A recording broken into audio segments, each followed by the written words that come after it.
Super tasty delicious চিকেনের recipe তোমাদের সাথে শেয়ার করছি। আশা করছি তোমাদের আজকের রেসিপিটা ভালো লাগবে। পুরোটা দেখার জন্য অনুরোধ রইল।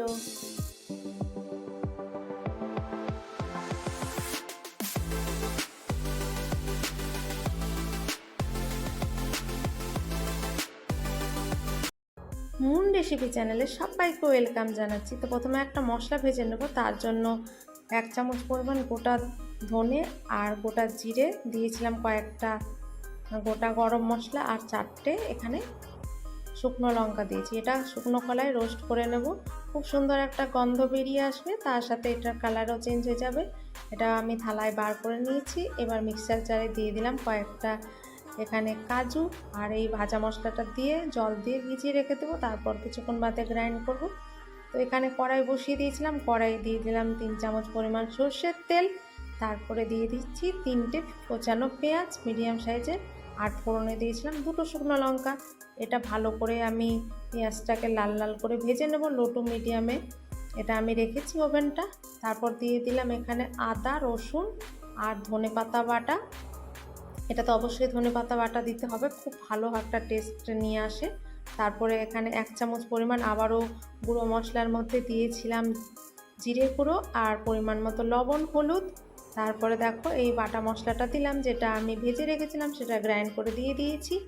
এবার লো টু মিডিয়ামে এখনও ফ্লেমটা রয়েছে। খুব ভালো করে ঢাকা দিয়ে আমি এখানে মশলাটাকে কষিয়ে নেব, যাতে করে এই চিকেনের রেসিপিটার টেস্ট অনেক দুর্দান্ত স্বাদের আসে। আর দেখো ভালোভাবে মোটামুটি অয়েল রিলিজ হয়ে গেছে।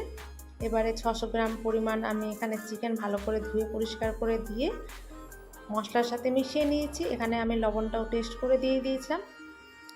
তো এবারে অয়েলটা মোটামুটি জল ছেড়ে দিয়েছে আর খুব সুন্দর একটা স্মেল বেরিয়েছে। এই যে ভাজা মশলাটা দিলাম, এতে করে এই যে চিকেনের রেসিপিটা একটা আলাদাই টেস্ট নিয়ে আসে, খুব ভালো হয় খেতে। অবশ্যই তোমরা একবার এই চিকেনের রেসিপিটা বাড়িতে ট্রাই করে দেখতে পারো। তো দেখো এখানে 1 বাটি পরিমাণ জল দিলাম।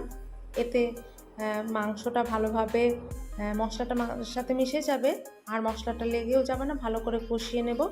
আর আমি না এখানে 2টো আলু দিয়েছিলাম, তোমরা চাইলে আলুটা স্কিপ করতে পারো। আমার চিকেনের আলুটা খেতে ভালো লাগে তাই দিয়েছিলাম। তো এবারে লো টু মিডিয়ামে করেই ঢাকা দিয়ে চিকেনটাকে ভালো করে কষিয়ে নিতে হবে। আর খুব ভালো একটা চিকেনের রেসিপি তৈরি হয়ে যায়, খুব ভালো হয় টেস্টটা। অবশ্যই একবার ট্রাই করে দেখতে পারো।